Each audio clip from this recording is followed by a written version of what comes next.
Assalamualaikum warahmatullahi wabarakatuh. Alhamdulillah wassalatu wassalamu ala Rasulillah wa ala alihi wa sahbihi wa man walah. Pada kali ini saya akan berkongsi kepada para pendengar sekalian berkaitan dengan tajuk ciptaan Allah dan ciptaan manusia. Sesungguhnya Allah adalah Tuhan sekalian alam yang menjadikan segala-galanya termasuk manusia. Tetapi kita dapat lihat ada juga ciptaan manusia yang dijadikan pada hari ini. Jadi kita akan belajar dan mengkaji bagaimana dan apakah perbezaan di antara ciptaan Allah dan ciptaan manusia. Kita lihat dulu pada gambar yang diberi ini. Apakah gambar ini? Ya, gambar ini adalah gambar matahari. Matahari diciptakan oleh manusia atau Allah?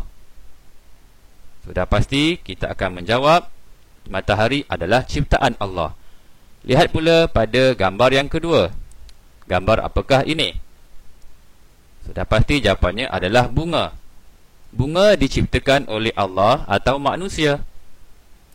Sudah pasti tiada manusia yang mampu mencipta bunga. Maka bunga adalah ciptaan Allah.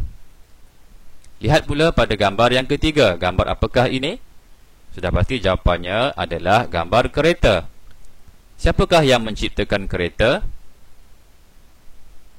Sudah pasti anda akan menjawab jawapannya adalah ciptaan manusia. Lalu, bagaimana cara untuk kita mengetahui manakah ciptaan Allah dan manakah ciptaan manusia?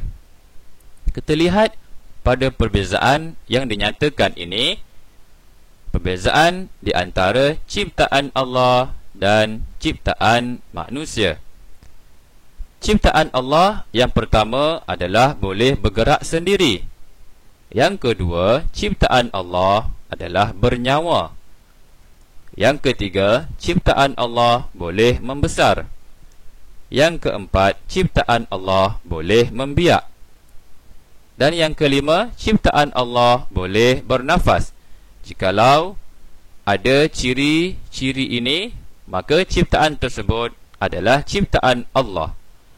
Lihat pula pada ciptaan manusia. Ciptaan manusia yang pertama tidak boleh bergerak sendiri. Yang kedua, ciptaan manusia tidak bernyawa. Yang ketiga, ciptaan manusia tidak boleh membesar. Yang keempat, ciptaan manusia tidak boleh membiak. Dan yang kelima, ciptaan manusia tidak boleh bernafas. Maka jikalau terdapat antara ciri-ciri ini, maka ianya adalah ciptaan manusia. Kita lihat pada uji minda yang dinyatakan ini, diharap para pendengar dapat meneka atau menyebut manakah antara ciptaan-ciptaan yang dinyatakan adalah ciptaan Allah atau ciptaan manusia. Lihat pada gambar yang pertama. Gambar apakah ini? Sudah pasti gambar ikan. Bagaimana kita hendak mengetahui ikan ini ciptaan Allah atau ciptaan manusia? Kita telah belajar perbezaan sebentar tadi. Kita lihat dulu pada perbezaan yang ada pada ciptaan ini. Ciptaan ini bernyawa. Ciptaan ini boleh bernafas. Ciptaan ini boleh bergerak sendiri. Dan ciptaan ini boleh membiak serta boleh membesar. Maka ciptaan ini adalah ciptaan Allah. Lihat pula pada gambar yang kedua. Apakah nama ciptaan ini? Namanya adalah lori.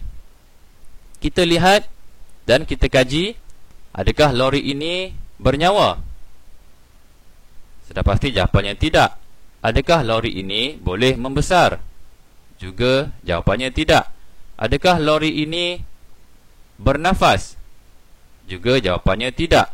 Adakah lori ini boleh bergerak sendiri tanpa pemandu? Sudah pasti jawapannya tidak. Maka jikalau tidak, sudah pasti jawapannya lori adalah ciptaan manusia. Lihat pula pada gambar yang ketiga. Gambar apakah ini? Ini adalah gambar rumah. Adakah rumah bernyawa? Sudah pasti jawapannya tidak. Jikalau tidak, maka jawapannya adalah ciptaan manusia. Lihat pula pada gambar yang keempat. Gambar pokok. Adakah pokok boleh bergerak sendiri? Jawapannya tidak. Adakah pokok boleh membesar? Ya, pokok boleh membesar. Dari kecil boleh membesar. Adakah pokok bernyawa? Ya, pokok bernyawa. Oleh sebab itu, ia boleh membesar.